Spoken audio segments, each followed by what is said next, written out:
Hi welcome to Sirishka vlogs. ఇక్కడ నేను తాటాకు చేపలు లేదా ఎండు చేపల పులుసుని ఎలా తయారు చేసుకోవాలో చూపిస్తున్నాను. దీనికోసం నేను 3 ఆనియన్స్ 2 టమోటాస్ తీసుకున్నాను. ఒక పక్క బౌల్లో నేను కొంచెం చింతపండుని నానబెట్టి ఉంచుకున్నాను.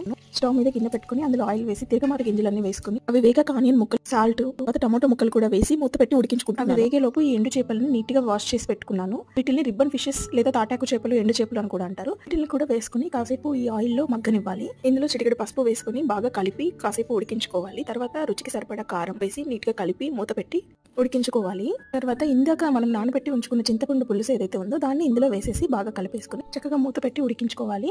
ఈ కూరని మనం 2 days వరకు తినొచ్చు. చాలా టేస్టీగా ఉంటుంది. ఒక అరగంట పాటు ఇలా ఉడికించుకోవాలి. మంచి స్మెల్ వస్తూ ఆయిల్ కొంచెం పైకి తేలుతుంది. ఇందులో మనం చివరిలో కొంచెం ఆవాలు, మెంతులు వేయించిన పౌడర్ ఉంటుంది. ఆ పౌడర్ కనుక ఒక చిటికెడు వేస్తే ఇంకా మంచి టేస్ట్ అనేది వస్తుంది. ఇప్పుడైతే నేను వేయట్లేదు. ఇంతే అండి, ఎంతో రుచికరమైన ఎండు చేపల పులుసు రెడీ అయిపోయింది. వేడి వేడి అన్నంతో తింటే అదిరిపోతుంది. ఇలాంటి మరికొన్ని మంచి వీడియోస్ కోసం మా ఛానల్ని తప్పకుండా సబ్స్క్రైబ్ చేసుకోండి. Thank you for watching.